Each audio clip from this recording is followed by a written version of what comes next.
மிருகங்கள்லாம் என்னென்ன இருக்குண்ணா? மிருகங்கள் யானை இருக்குது, கரடி, காட்டு எருமை, புலி, புலிக்க எல்லாமே இருக்குது. எல்லாமே இருக்கு. எல்லா மிருகம் இருக்குது. நீங்கள் ஏதாவது யானை இதை துரத்திய அனுபவம் இருக்குங்களா உங்களுக்கு?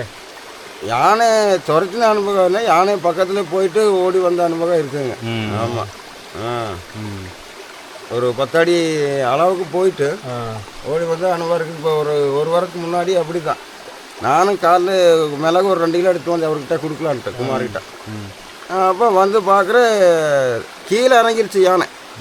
நான் வந்து பார்க்குறேன் கை மட்டும்தான் அந்த வழி ஓரத்தில் விடுது. நானும் போயிட்டேன் பக்கத்துக்கு. போயிட்டு வரும்போது டக்குன்னு ஓடியே விட்டேன். நான் ஓடி அப்புறம் வேறு வழியாக வந்து அப்புறம் அவர்கிட்ட சொல்லிவிட்டு பார்க்கும்போது கடைசியில் பார்த்தா 7 உருப்படி யானை. 7 உருப்படி அப்படியே கீழே இறங்கி வருது. வேற புலி இதெல்லாம் பார்த்துருக்கீங்க? புலியெல்லாம் பார்த்துருக்கோங்க. இருட்டில் தான் அது நைட்டில் வரும்போதும் இருக்கும். ஆனால் இப்போதைக்கு வந்து யானை சீசனால யாரும் நைட்டில் வந்து போகிறதில்ல வர்றதில்ல.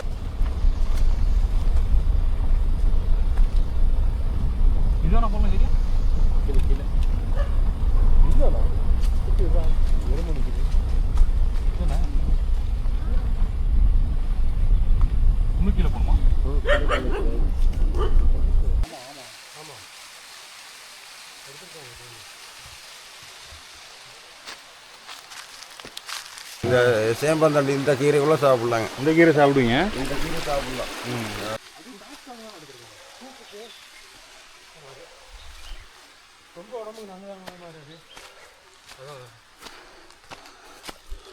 சாப்பாடுலாம் என்னென்னு உங்கள்கிட்ட சொல்லியிருப்பாங்க? அவங்க வந்து அப்போ அந்த காலத்துல இருந்தால் மான் கறி மெயினாக. மான் கறி, இந்த கோழி, செடி கோழின்ட்டு இருக்கும், காட்டுக்கோழி, அந்த மாதிரி ஐட்டங்கள்லாம் நிறைய சாப்பிட்டாங்க. அது இல்லாமல் துவரை, அவரை. இந்த கேப்பில் இப்போ தான் அந்த மர கிளையில் அப்படி கட்டிக்கிறது தெரியும். ஓகே.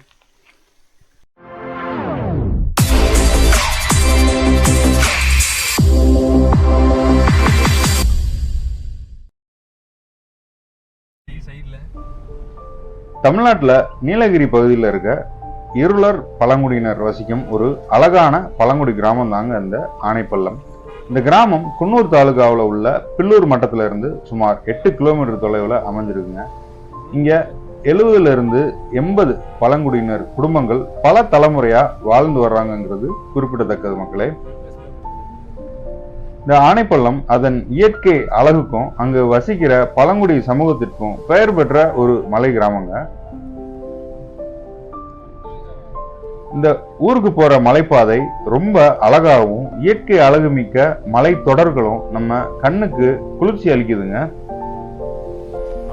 முக்கியமா இரவு நேரங்கள்ல இந்த இடத்துல நிறைய காட்டு யானைகள் மையம் கொள்றனாலேயே இந்த பகுதிக்கு யானை பள்ளம்னு பேர் வச்சிருக்காங்க. சரி வாங்க இந்த அழகான மலைப்பாதையை ரசிச்சுக்கிட்டே நம்ம பயணிக்கலாம். இந்த பாதையில நிறைய இடத்துல யானை வந்து போனதுக்கான அடையாளமா அதோட சாணம் இருந்துச்சுங்க. நாங்களும் கொஞ்சம் பயத்தோட தான் காரை மெதுவா ஓட்டிட்டு போயிட்டு இருந்தோம்.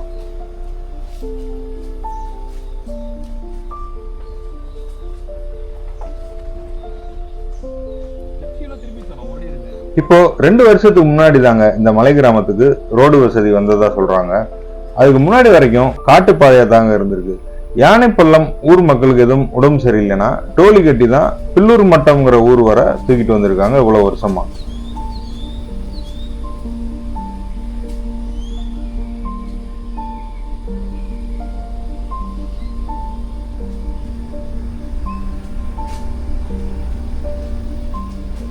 இந்த இடத்துல ஒரு இயற்கையான நீர்வீழ்ச்சி இருக்கதா சொன்னாங்க.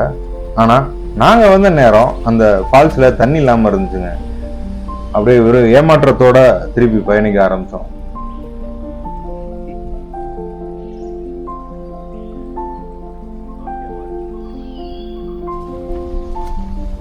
ஊரை நெருங்குறப்பவே மிளகு தோட்டங்களுக்கு நடுவுல எங்களை வரவேற்கிற விதமா காட்டெருமை கூட்டத்தை பார்த்தோங்க. ரொம்பவே அமைதியா அவங்க இறைய சாப்பிட்டுக்கிட்டு இருந்தாங்க.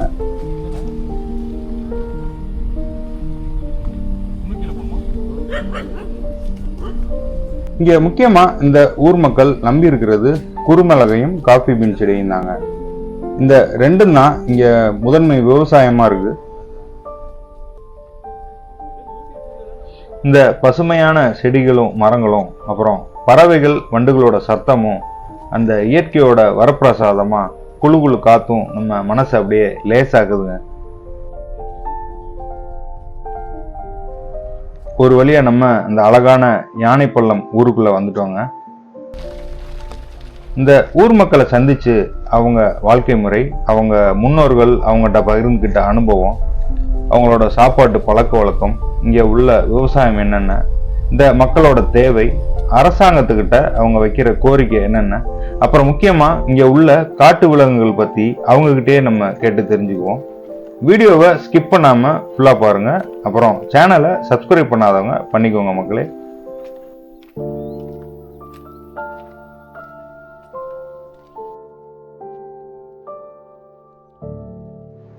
நாங்கள் வந்த வண்டியை நிப்பாட்டிட்டு அப்படியே ஊருக்குள்ளே நடக்க ஆரம்பித்தோம்.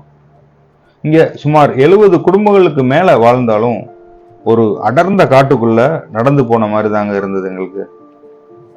உள்ளே போனோன்னே நாங்கள் பார்த்து வியந்தது இந்த கம்பிகளில் கட்டியிருந்த பல்பை பார்த்து தான். எதுக்குன்னு விசாரிச்சப்ப யானை கூட்டம் ஊருக்குள்ளே வந்தால் இந்த சத்தத்தை வச்சு தான் ஊர் மக்கள் அலர்ட் ஆகிக்கிறதா சொல்கிறாங்க.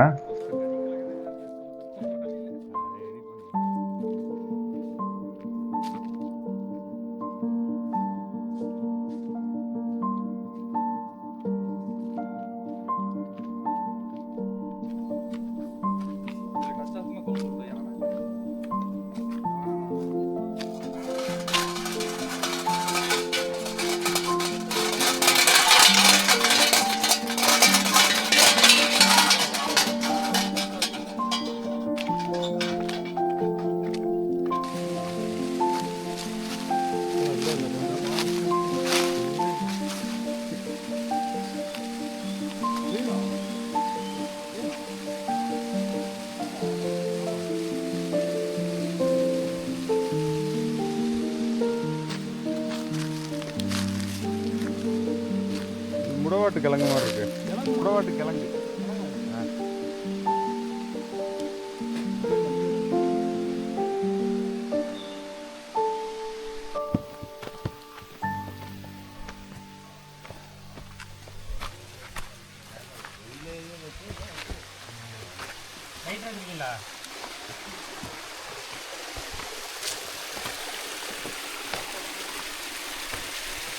உங்கள் பேர் சொல்லுங்கண்ணா.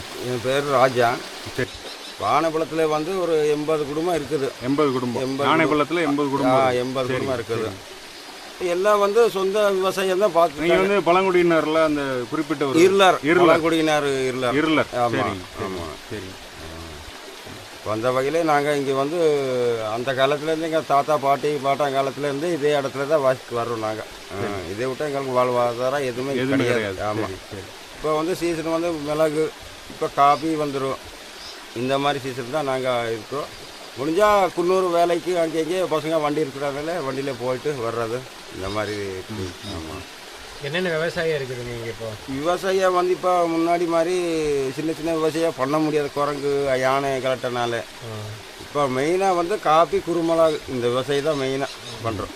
அது சீசனுக்கு அப்புறம் என்ன பண்ணுவீங்க? சீசனுக்கு பின்னாடி வேலைக்கு அங்கங்கே செடி சவர்றது, கத்தல் வெட்டுறது, இந்த மாதிரி காட்டிலேயே சொந்த வேலை செஞ்சுக்குவாங்க. இப்போ ஹாஸ்பிட்டல்லாம் இங்கே இருக்குதுங்களா பக்கத்தில் உங்களுக்கு? ஹாஸ்பிட்டல்னா இப்போ மேலேருந்து வந்துட்டு இருக்காங்க, கொலக்காம்பிலேருந்து வந்து வண்டி வர்றதுனால வந்து பார்த்து போகிறாங்க. இப்போ ஹாஸ்பிட்டல் வந்து கட்டுறதுக்கு வந்து இடம் பார்த்துருக்காங்க ஆனைப்பள்ளத்தில். எங்கள் ஏரியாவில் கட்டியிருக்கிறாங்க. ஆனால் அது வந்து இது வரைக்கும் பலனே எதுவுமே கிடையாது. ஆமாம், பலனே இல்லை. சும்மா கட்டி புதார் ஏறிட்டு அப்படியே இருக்குது மூடி.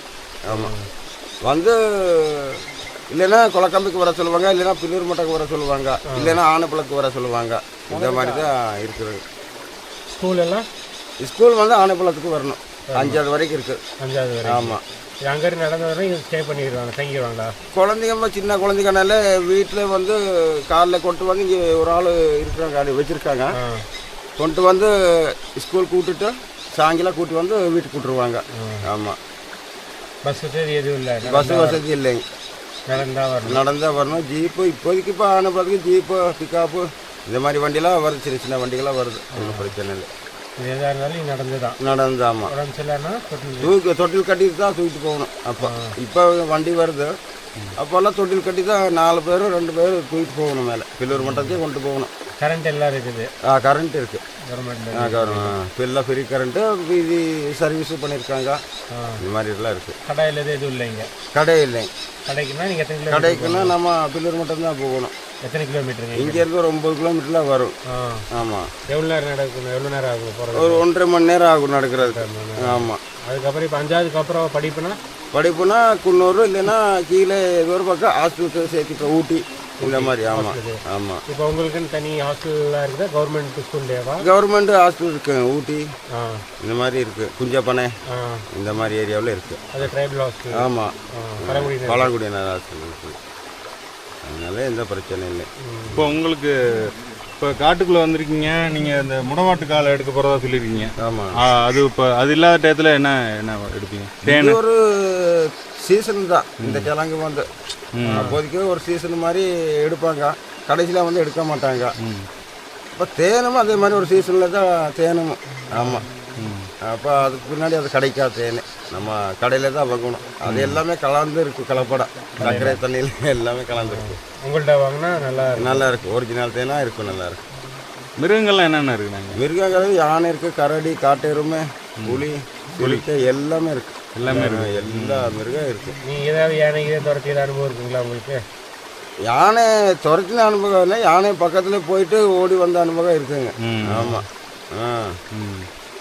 ஒரு 10 அடி அளவுக்கு போயிட்டு ஓடி வந்து அனுபவம் இருக்குது. இப்போ ஒரு வாரத்துக்கு முன்னாடி அப்படி தான்.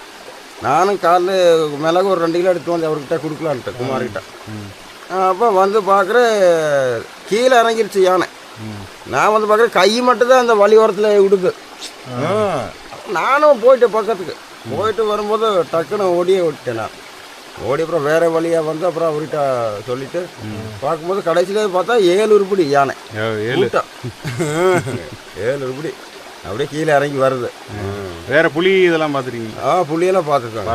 இருட்டில் தான் அது. நைட்டில் வரும்போதும் இருக்கும். ஆனால் இப்போதைக்கு வந்து யானை சீசனால யாரும் நைட்லேயே வந்து போகிறதுல வர்றதில்ல. இப்போ திடீர்னு யாருக்காவது உடம்பு சரியில்லைன்னா உங்களுக்கு ஆம்புலன்ஸ் இங்கே வந்துடுதா? 108 ஃபோன் பண்ணால் வண்டி வந்துடும். ஆமாம். வேறு கவர்மெண்ட்லேருந்து உங்களுக்கு வேறு ஹெல்ப் பண்ணுறாங்களா இங்கே? ஹெல்ப்பு அந்த மாதிரிலாம் ஒன்றும் காணும். மற்றபடி என்ன உங்களுக்கு சப்போர்ட் இல்லை? கவர்மெண்ட் சப்போர்ட்டு அதிகமாக இல்லை. இப்போ அது வந்து அந்த 1000 ரூபா போனால் கூட சில பேருக்கு கிடைக்கும், சில பேருக்கு இல்லை. ஏன் இது ஏன் நீங்கள் நாங்கள் போடலாம்ல? 2 டைம் எழுதியெல்லாம் கேட்டோம். வந்துடும் அப்படிங்கிறாங்க. நான் வந்த பாடு இல்லை. இப்போ தானே முதலமைச்சர் இது பண்ணிக்க, முதலமைச்சருக்கு ஒரு லெட்டர் எழுதி போடலாம்ல நீங்கள்? எல்லாமே கொடுத்தாங்க. எல்லாம் அங்கேயே இங்கேருந்து வர்ற ஆளுங்க தான் வர்றாங்க. வந்து கேட்குறாங்க. நம்ம சொல்லும்போது எழுதிட்டு போகிறாங்க. அவ்வளோதான். 10 நாளைக்குள்ள ஆயிருப்பா அப்படிங்கிறாங்க. அது ஒன்றும் நடக்கிறாங்க. இப்போ நீங்கள் உங்களுக்கு சாப்பாடு என்னென்னா தினமும் உங்களோட சாப்பாடு வகைகள்? சாப்பாடு வகைகள் வந்து நாங்கள் காட்டில் இருந்தோன்னா அந்த சீங்க கீரை, மணத்தக்காளி கீரை, இந்த சேம்பந்தண்டி இந்த கீரைக்குள்ளே சாப்பிட்லாங்க. இந்த கீரை சாப்பிடுவீங்க? இந்த கீரை சாப்பிட்லாம். இந்த கீரை பேர் சேம்பு. ஆமாம். சேம்பந்தண்டு சமைச்சு சாப்பிட்ருவீங்க அப்படியே? ஆமாம். சரி. சமைச்சுன்னா அது வந்து அந்த ஒரு நார் மாதிரி வரும். அதை எடுத்து கிளீர் பண்ணி வேக வச்சு அந்த தண்ணியை வடிச்சிடணும். இல்லைன்னா அந்த அந்த தண்ணி இதோட இது பண்ண அப்போ வடிச்சிட்டு அப்புறம் கடைசியில் வந்து எண்ணெய் இதெல்லாம் போட்டு தாளித்து புளி போட்டுடணும். தக்காளி போடக்கூடாது. புளி மட்டும் தான் போடணும்.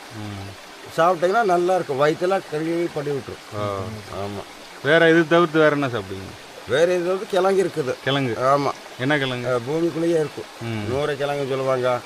ஆமாம். ரியங்கிழங்கு இந்த மாதிரி கிழங்கு ஐட்டெல்லாம் ஒரு 2 வகை 3 வகை இருக்குது. அது இந்த ஜனவரி மாதத்துல தான் எடுப்பாங்க அந்த கிழங்கெல்லாம். இலையெல்லாம் பூரா கீழே விழுந்துடும். கொடி மட்டும் இருக்கும். நோண்டி பார்த்தா கிழங்கு பெரிய பெரிய கிழங்கா இருக்கும். நல்லா. கிழங்கு பேர் என்னங்க? 100 கிழங்கு. 100 கிழங்கு. 100 ரியங்கிழங்குன்னு சொல்லுவாங்க. ஆமாம். அப்போ இந்த சக்கரைவள்ளி கிழங்கு.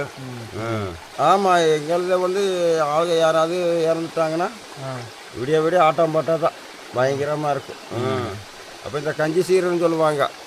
அந்த சீரில் வந்து விடிய ஆட்டம் பாட்டா. ஆடு கடாய் இடையெல்லாம் வெட்டி சாப்பாடுலாம் ஆக்கி போட்டு எல்லா ஊருக்காரங்களையும் கூப்பிடுவாங்க. கூப்பிட்டு பயங்கர விசேஷமாக இருக்கும். நீங்கள் இருந்த வீடு? இருந்த வீடு தான். புல்லு வந்து இந்த மூங்கில் தப்பு இருக்குதுல்ல, ஆமாம், அதெல்லாம் கொண்டு வந்து இந்த மாதிரி ரூப்பு போடுறது. இது ஓடு போட்டிருக்குது. ஆனால் வந்து அப்படி இல்லை, அது மூங்கில் தப்பியை அப்படி இது பண்ணி இப்படியே வரைச்சி அந்த மூங்கில் தப்பியை கட்டி அப்போ பில்லை கொண்டு வந்து அதுக்கு மேலே இப்படி போடுறது. போட்டு ஒரு 3 ஸ்டெப்பு 4 ஸ்டெப்புக்கு அப்படியே மாற்றி அப்போ கட்டுறது. கட்டி அப்போ அந்த சைடில் இந்த சைடில் எல்லாமே கொண்டு வந்து ஒன்றில் சேர்த்தி. தண்ணி உள்ள வராதுல்ல மழை பெஞ்சா? தண்ணி வரும், ஆனால் வந்து இந்த பில்லு கொஞ்சம் அதிகமாக போட்டாக்கா வராது, கம்மியாக போட்டாக்கா தண்ணி வரும். பச்சை புல்லு. அது காஞ்ச பிற்பாடு தான் அதை செய்யணும், சரி, பச்சையிலே செய்யக்கூடாது. அப்போ அப்படியே செஞ்சாலும் ஒரு பக்கத்தில் ஒழுகும். அப்போ நாம் என்ன பண்ணுறது, பேசாமல் இருக்க முடியாது. ஏதோ ஒரு கொஞ்சம் இடம் கிடைக்கும், அதில் குழந்தைங்க கொஞ்சம் இருந்தாக்கா பழக்க வச்சுட்டு இருக்க வேண்டிய ஒரு சூழ்நிலை வரும். ஆனால் வந்துட்டு இந்த சாப்பாடுங்கிற ஒரு விஷயத்தில் வந்துட்டு அரிசியை அவங்க அவ்வளோ தூரம் விரும்ப மாட்டாங்க. கிடைக்காது, அரிசி அவ்வளோ தூரம் கிடைக்காது. ராகி, சோளம், மக்கா சோளம், அப்போ இந்த தனி இந்த மாதிரி தான் அதிகமாக இருக்கும். அப்போ இந்த காய்கறியெல்லாம் வந்து இயற்கை தான், அதுக்கு உரம் போடுறதில்ல, ஒன்றும் போடுறதில்ல. சும்மா கத்திரி செடினாலும் சரி, இந்த அரசாணி செடி, இந்த மாதிரி துவரை அவரை இதெல்லாம் போட்டாக்கா அது பாட்டில் வரும். வந்தால் ஒரு 2 பை 3 பையில் எடுத்து வச்சுக்கிறது தான். இப்போ ராய் வந்து ஒரு 4 மூட்டை 5 மூட்டை சரி வரும். அப்போ எடுத்து வச்சுட்டு அதுதான் சாப்பிட்டுக்க முடியாது. இந்த ராய்க்கால் இருக்கும், அதில் போட்டு 4 படி 5 படி போடுவாங்க, போட்டு நெரிச்சிருவாங்க. நெரிச்சு குழம்பெல்லாம் வச்சு இப்போ களி கிண்டி, களி தான் இந்த களி தான். இப்போ கூட நாம் வந்து களி தான் கொஞ்சம் சாப்பிட்ற மாதிரி இருக்கும். சோறு எடுத்தாலே சாப்பிட்றதுக்கே முடியாது. ஆமாம். என்ன வித்தியாசம் வருது சோறு சாப்பிட்றதுக்கும் நீங்கள் அப்போ களி சாப்பிட்றதுக்கும்? என்ன வித்தியாசம் இருக்குது உடம்புல? அதாவது களி சாப்பிட்டா கொஞ்சம் ஸ்டெம்பாக இருக்கும், கேப்ப. ஆமாம். இந்த சோறுங்கிறது அது வந்து எடுக்கவே மாட்டேங்குது, என்னன்னு தெரியல. இப்போ ஃபாரஸ்ட் வந்து தடை பண்ணிட்டாங்க வேட்டையாடுறதுக்கெலாம். உங்கள் தாத்தா காலத்துலலாம் இவங்க என்ன சாப்பிட்டாங்க, எப்படி சாப்பிட்டாங்க? அவங்கெல்லாம் வந்துட்டு காட்டில் வந்து சுருக்கு வச்சுருவாங்க. சுருக்கு? சுருக்கு வச்சு கோழி, இந்த காட்டுக்கோழியெல்லாம் இருக்குது, காட்டுக்கோழி, அதனால வந்து இந்த கால் கண்ணின்னு சொல்லுவாங்க, அதை அப்படி வச்சுட்டு ஏதோ ஒரு தீனியை போட்டாங்கன்னா கிடைச்சிடும். இப்போல்லாம் வந்து அந்த அளவுக்கு செய்ய முடியாது. இப்போ ஒன்றும் பண்ண முடியாது, நான் அப்போ உள்ளதான் கேட்குறேன். வேற வந்து இப்போ எனக்கு தெரியும் என்னென்ன சாப்பிட்றீங்கன்றது தெரியும். அந்த காலத்தில் உங்கள் அப்பா காலத்தில் தாத்தா காலத்தில் சாப்பிட்டா தெரிஞ்சுக்கணும்னு ஆசை எங்களுக்கு. தாத்தா காலத்தில் மானெல்லாம் அடிப்பாங்கல்ல, மானையும் கொண்டுருவாங்க, அதே தான் யாருமே கேட்க மாட்டாங்களே. அப்போ மானை கொள்ளுவாங்க, கேட்குறது அப்படி சாப்பிட்டாங்க. இப்போ அப்படி செய்ய முடியுமா? இப்போ எல்லாம் முடியாது. இப்போ செஞ்சாக்கா கொலக்காம்பிலேருந்து நாளைக்கே பைக் எடுத்து இங்கே வந்துடுவாங்க. ஐயா நீங்கள் இங்கே உங்கள் பேர் என்னன்னு கேட்பாங்க. ஏன்னா என் பேர் இந்த மாதிரி, இங்கே வாங்க அவங்க கூட கொஞ்சம் பேசணுன்னாக்கா அங்கே போனால் தான் தெரியும் விஷயம். என்ன ஏன் நேற்று மானே பிடிச்சிருக்கீங்களாமா அப்படின்னு அவர் கேட்டாக்க என்னதை சொல்கிறது. முன்னோர்கள்லாம் சாப்பிட்டது என்னென்ன உங்களுக்கு அது ஏதாவது கேள்விப்பட்டிருப்பீங்க? மிருகங்களை வேட்டை, ஏன்னா அப்போ வந்து மிருகங்கள்லாம் வேட்டையாடி சாப்பிடலாம், இப்போ தானே ஃபாரஸ்ட்டு. ஆமாம். அப்போ அவங்களோட சாப்பாடுலாம் என்னென்னு உங்கள்கிட்ட சொல்லியிருப்பாங்க? அவங்க வந்து அப்போ அந்த காலத்துலலாம் மான் கறி மெயினாக, மான் கறி, இந்த கோழி, செடி கோழின்ட்டு இருக்கும், காட்டுக்கோழி, அந்த மாதிரி ஐட்டங்கள்லாம் நிறைய சாப்பிட்டாங்க. அது இல்லாமல் துவரை அவரை, அதாவது பூசணிக்காய், சோளம், மக்கா சோளம், இந்த மாதிரி ஐட்டங்க வந்து மருந்து இல்லாமல் அந்த காலத்தில் சமைச்சு எடுத்து சாப்பிட்டுருக்காங்க, விதைச்சு. ஆமாம். அதெல்லாம் சாப்பிட்டு பின்னாடி தான் யானை வந்த பின்னாடி தான் இந்த மாதிரி காபி தோட்டாவே உருவாக்கி விட்டாங்க. ஆமாம். சரி சரி. ஏன்னா அந்த காலத்துலேருந்து வெள்ளமே தான் இருக்க குருமிளகும் காப்பிக்கும் நீங்கள் எந்த மருந்து எதுவும் போடுற எல்லாம் இயற்கை தான், இயற்கை உரம் தான், எந்த இதுவும் இது பண்ண இல்லை. இல்லை, சில பேர் வந்து போடுறாங்க, உரம் வாங்கி போடுறாங்க. சில பேர் வந்து அதே சப்பலே வந்து உரமாக இது பண்ணிடுறாங்க. ஆமாம். ஏன்னா உரங்கிறது போட்டால் வந்து நம்ம வருஷம் வருஷம் அது போட்டு இருக்கணும், மாறக்கூடாது. இயற்கைங்கிற போது நம்ம அப்படியே விட்டுடலாம், ஒன்றும் பிரச்சனை இல்லை. அந்த தலைகளை மட்டும் வெட்டி செடி அடியில் போட்டோம்னா இயற்கை உரம். ஆமாம். மழை அடிக்கிற போது எல்லாம் அழுகிடும். இப்போ ஊருக்குன்னு என்ன வந்தால் நல்லா இருக்கும்னு நீங்கள் நினைக்கிறீங்க? உங்களுக்கு என்ன கவர்மெண்ட்லேருந்து என்ன உதவி கிடைச்சா நல்லா இருக்கும்? எங்களுக்கு வந்து இப்போ கவர்மெண்ட்டு உதவினா பஸ்ஸு ஒன்று விட்டாங்கன்னா நல்லாயிருக்கும். வேலைக்கு அங்கேயே போயிட்டு வர்றதுனால டவுனுக்கு நல்லாயிருக்கும். இப்போ சொந்த வேலை இல்லைங்கிற போது நம்ம டவுனுக்கு பக்கம் போகலாம். இப்போ ஒரு வண்டியை கூப்பிட்டோம்னா ஒரு 1000 கேட்குறாங்க இங்கேருந்து பில்லூர் மட்டாத்துக்கே. ஒரு வண்டிக்கு ஒரு ஆள் போனாலும் சரி 10 பேர் போனாலும் சரி வாடகை வந்து 1000 கேட்குறாங்க. அதனாலே வந்து பஸ்ஸு விட்டாங்கன்னா கொஞ்சம் நல்லாயிருக்கு. அது மாதிரி ரொம்ப சிக்கலாக வந்துடும். அந்த அளவுக்கெல்லாம் இப்போ நம்ம செய்கிறதும் இல்லை, செய்யவும் முடியாது, செய்ய முடியாது. அது இப்போ நினைக்காம போதும். அப்போ இருக்கிறவங்களுக்கு அது வந்து ஒரு மிருகங்களை சாகடிக்கிறது வந்து ரொம்ப இதாக இருந்துச்சு. இப்போ வந்து அது பாவமாக தெரியுது. அது இப்போ நாம் வந்து ஏதோ நல்லது கெட்டது வேணும்னு சாப்பிட்றோம்.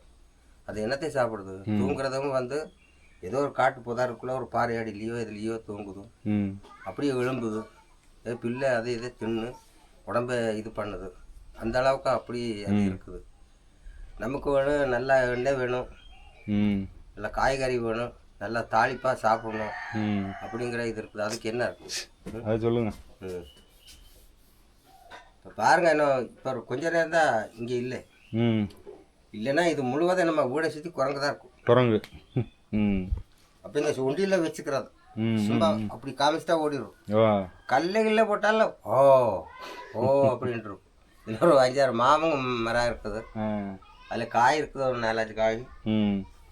அதே நாம விடக்கூடாது. பசங்க வந்துட்டு ஸ்கூல் போயிருக்காங்க, சரி சரி சரி, அவங்க வந்தால் எடுத்து சாப்பிடுவாங்க அப்படின்னு நினச்சிட்டு அது போய் இருக்கு. இப்போ நீங்கள் காட்டுக்குள்ளே போயிருக்கப்போ உங்கள் யாரோ இருக்காங்கன்னா அவங்கள எப்படி கூப்பிடுவீங்கண்ணா? இங்கேருந்து இப்போ உங்களை கூப்பிடணும், வேறு சொல்லி எதாவது கூப்பிட முடியாது. ஏதாவது ஒரு சவுண்டு அது மாதிரி ஏதாவது வச்சுருப்பீங்களா? அந்த மாதிரினா விசில் அடிப்பாங்க. விசில் அடிப்பாங்க, இல்லைன்னா வாயிலேயே ஒரு சவுண்டு விடுவாங்க. எங்களுக்காக விட்டுக்காங்களே அந்த சவுண்டு தடவை ஓய் வா வா அப்படி. சரி சரி, அப்படின்னு தான் கூடுவோம். சரி சரி. ஆட்டுக்குட்டியா?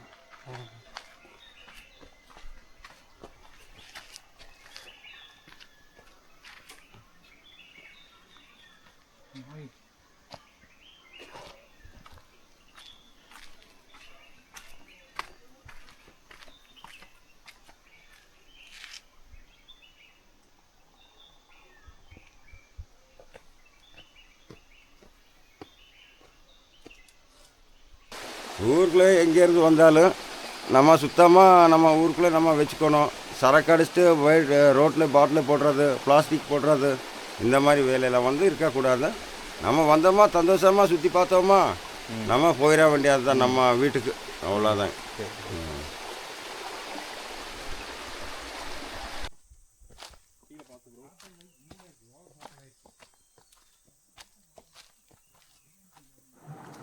ஊர் மக்கள்கிட்ட அவங்களோட அனுபவங்களை கேட்டு தெரிஞ்சுட்டு நாங்களும் அங்கேருந்து கிளம்ப தயாரானவங்க. இந்த வீடியோ உங்களுக்கு சுவாரஸ்யமாகவும் தகவல் நிறைந்ததாகவும் இருந்திருக்கும்னு நாங்கள் நம்புகிறோம். சேனலை சப்ஸ்கிரைப் பண்ணாதவங்க பண்ணிடுங்க, அப்போ தான் அடுத்த பயணத்தில் எங்களோட நீங்கள் இணைஞ்சிருக்க முடியும்.